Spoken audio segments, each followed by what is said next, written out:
નમસ્તે, કેમ છો? અને રાઇઝિંગ વિથ રશ્મિમાં તમારું સ્વાગત છે. આજે જે વિષય પર હું તમારી સાથે વાત કરું છું એટલા માટે કરું છું કારણ કે મને લાગે છે કે એ કરવી જરૂરી છે અને એ વાત કરવી મારી જવાબદારી પણ છે અને મારો ધર્મ પણ છે. તો પ્રશ્ન એ છે કે શું સાયકોલોજી એ સૌથી લેટેસ્ટ વિષય છે? આધુનિક રીતે અને બહુ નવું ડેવલપ થયેલો વિષય છે? ના, બિલકુલ જ નહીં. સાયકોલોજી એટલે કે મનોવિજ્ઞાન એ શું આપણને વેસ્ટર્નથી મળ્યું છે? એનો પણ જવાબ છે ના, સ્પષ્ટ ના. હવે તો પછી જવાબ છે શું? એ ક્યાંથી આવ્યો છે? મનોવિજ્ઞાન.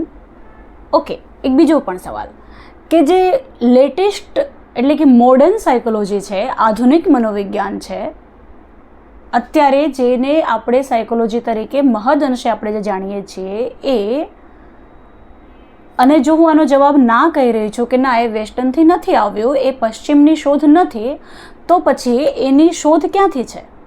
તો મનોવિજ્ઞાનનો ઉદ્ભવ એ ભારતનો ઉદ્ભવ છે. એ ભારતની સંસ્કૃતિમાંથી આવ્યું છે અને ભારતની જે સંસ્કૃતિ છે એ મૂળતઃ આધ્યાત્મની સંસ્કૃતિ છે.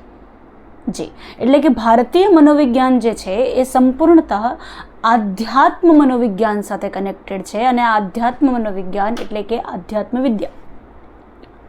થોડું કન્ફ્યુઝિંગ થઈ ગયું, અઘરું થઈ ગયું. ઓકે, આને થોડું સહેલું બનાવીએ. તો હવે મોડર્ન સાયકોલોજી અને ભારતીય મનોવિજ્ઞાન એટલે કે આધુનિક મનોવિજ્ઞાન અને ભારતીય મનોવિજ્ઞાન, જે આધ્યાત્મ મનોવિજ્ઞાન પણ છે અને આધ્યાત્મ વિદ્યા પણ છે, તો એ બંને વચ્ચે ફરક શું છે? એ બંનેના પરિણામ વચ્ચે શું ફરક પડે છે? સિમ્પલ, કે એક કાઉન્સેલી તરીકે અથવા તો એક એવી વ્યક્તિ તરીકે, એક એવી સ્થિતિમાં કોઈ વ્યક્તિ છે કે જેને નથી સમજ પડી રહી કે કઈ દિશામાં જવું અથવા તો શું કરવું, રાઈટ? હવે આ બંને મનોવિજ્ઞાન જે છે એ માનવનો જ અભ્યાસ કરે છે, પણ આધુનિક મનોવિજ્ઞાન જે છે એનો વિષય છે માનવના વર્તનનો અભ્યાસ કરવો, માનવીય વર્તનનો અભ્યાસ કરવો. એટલે કે જે વર્તમાન એનું વ્યવહાર દેખાઈ રહ્યું છે એ, અને એના માટે એ વ્યક્તિના, દાખલા તરીકે તમે 20 વર્ષના છો, તમે 25 વર્ષ કે 30 વર્ષ, 35-40 વર્ષના છો, તો તમારા 40 વર્ષોનો ઇતિહાસ જોવો, રાઈટ? અને એના આધારે એનું બાહ્ય સોલ્યુશન આપવું, કારણ કે એ બાહ્ય જોઈ રહ્યું છે, એ વર્તન છે. વર્તન જે છે હંમેશા બાહ્ય છે, પ્રગટ થયેલું છે, રાઈટ? એ કશાકનું પરિણામ છે. તો એને જોઈને એના આધારે તારણો કાઢવા. આ કામ ભારતીય મનોવિજ્ઞાન પણ કરે છે, પણ ભારતીય મનોવિજ્ઞાન એઝ આઈ સેડ કે આધ્યાત્મ વિદ્યા સાથે કનેક્ટેડ છે, એટલે કે એ જે માનવનું વર્તન છે, વર્તમાન વર્તન છે, એના પર જ સીમિત નથી રહેતું. આ જે વર્તન છે એ એક બાહ્ય છે, એક બાહ્ય સ્તર છે વ્યક્તિના વ્યક્તિત્વનું, પણ એનાથી ઘણું ઊંડું વ્યક્તિનું વ્યક્તિત્વ છે. દાખલા તરીકે ભારતીય મનોવિજ્ઞાન જે છે એ આધ્યાત્મિકતા સાથે કનેક્ટેડ હોવાને કારણે એ માનવના આ જે સ્થૂળ શરીર છે એનાથી અંદર જઈને, એનાથી આગળ વધીને સૂક્ષ્મ શરીર, પ્રાણ શરીર, એની પણ પોતાની વિચારણામાં એના પર પણ વિચારણા કરે છે. કારણ કે આપણે જે આજે છીએ એ આ શરીરના આ કલેવરમાં આજે છીએ, પણ આ જ અંતિમ જન્મ નથી ને આ પહેલો જન્મ નથી. તો જે ચિત્ત છે, કારણ કે જે કાંઈ પણ મનુષ્ય જે કંઈ પણ કર્મો કરી રહ્યો છે એના પરિણામો, એના સંસ્કારો, એની અસર એના ચિત્ત પર થાય છે. અને એ જે ચિત્ત છે, એ જે મન છે, એ શરીર, સ્થૂળ શરીર મરી જાય, એનો નાશ થાય, એના શરીર તો મરી ના જાય, એની અંદરથી પ્રાણ નીકળે એટલે આપણે એને મૃત જાહેર કરીએ અને એ રીતે આપણે ઓળખીએ છીએ. પણ એ સ્થૂળ શરીરનો નાશ થાય એના પછી પણ જે પ્રાણ નીકળી જાય છે, જેને આપણે પ્રાણ કહીએ છીએ, એની સાથે ચિત્ત પણ એ સંસ્કારોને લઈને આગળ વધે છે. એટલે જે કાંઈ પણ આજે થઈ રહ્યું છે માત્ર આ જીવનના જ કારણે છે એવું નથી, એવું માનવું એ બહુ જ અધૂરું છે. એટલે કે જે મનોવિજ્ઞાન સંપૂર્ણતઃ આધ્યાત્મને નથી સમજતું, એ સંપૂર્ણતઃ શરીરના તમામ સ્વરૂપોને નથી સમજતું, ત્યાં સુધી એ સંપૂર્ણ સમાધાન સુધી ના જઈ શકે.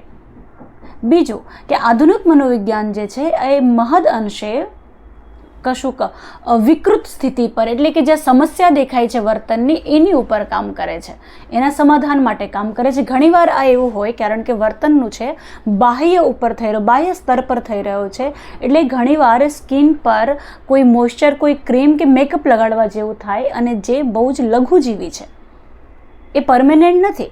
જ્યારે આધ્યાત્મ મનોવિજ્ઞાન જે છે, ઇન્ડિયન સાયકોલોજી, એ પરમેનન્ટ, એ રૂટને, એ મૂળને, એ કેન્દ્રને, જીવનના કેન્દ્ર પર વિચારણા કરે છે. એટલે આ પોતાના એ ચિત્તને, તમારા ચિત્ત ઉપર પડેલા સંસ્કારો સાથે પણ કામ કરે છે. એટલે એની જે પ્રોસેસ છે એ સંપૂર્ણ સમાધાન સાથે છે. અને એક છેલ્લી વાત આ વિડીયો સંદર્ભમાં કે આધુનિક મનોવિજ્ઞાનનું ધ્યેય શું છે કે અત્યારે જે તમે સમસ્યા લઈને આવ્યા છો એ સમસ્યામાંથી તમારું વર્તન સ્વસ્થ થાય, તમે અનુકૂલન સાધવામાં થોડા કમ્ફર્ટેબલ થાઓ, એ ત્યાં સુધી લઈ જવું, એ એનું સમાધાન છે એની દ્રષ્ટિએ. જ્યારે ભારતીય મનોવિજ્ઞાનનું સમાધાન, અંતિમ સમાધાન શું છે? સચ્ચિદાનંદની પ્રાપ્તિ. હવે આને ધર્મ સાથે જોડવાની કોઈ જરૂર નથી. આ ધર્મનું મનોવિજ્ઞાન નથી, આ આધ્યાત્મ મનોવિજ્ઞાન છે. એ બંને જુદું છે. જો તમને એના સવાલો થાય છે તો તમે કોમેન્ટમાં મૂકજો, આપણે એની ઉપર વાત કરીશું. પણ સચ્ચિદાનંદની પ્રાપ્તિ એટલે સીધું કરી દો અને સતચિત આનંદ. અર્થાત કે કોઈ પણ પરિસ્થિતિમાં, બહુ સાદી ભાષામાં વાત કરીએ તો આપણે બધા શું ઈચ્છીએ છીએ, એનો ધ્યેય છે ભારતીય મનોવિજ્ઞાનનો, ઇન્ડિયન સાયકોલોજીનો, કે વ્યક્તિ કોઈ પણ બાહ્ય સ્થિતિમાં કોઈ પણ ફેરફારો થાય. કારણ કે જગત પરિવર્તનશીલ છે અને પરિવર્તનશીલ છે એટલે જ તો જીવંત છે, એટલે જ તો જીવન છે. જે ક્રિયાન્વિત નથી એ જીવંત નથી. તો જ્યારે જગત પરિવર્તનશીલ છે તો એ કોઈ પણ પરિસ્થિતિમાં આપણી ઈચ્છાની અનુકૂળ હોય કે પ્રતિકૂળ હોય, પરંતુ એમાં પોતાનો આનંદ ગુમાવ્યા વિના સ્ટેબિલિટી, સ્વસ્થતાને જાળવી રાખવા માટે વ્યક્તિ સહજ સક્ષમ બને. આ ઇન્ડિયન સાયકોલોજીનો ધ્યેય છે. તો જે મનોવિજ્ઞાન આધ્યાત્મ નથી જાણતો એ ક્યારેય કેન્દ્ર સુધી ના પહોંચી શકે.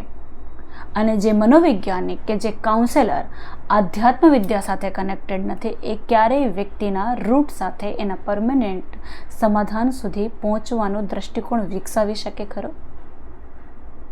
મને લાગે છે કે આ આપણને એકવાર વિચાર તો કરવા માટે પૂરતું છે. બસ પ્યાસ बढ़नी चाहिए, right? Thank you so much. હું છું રશ્મિ, અ કાઉન્સેલિંગ થેરાપિસ્ટ.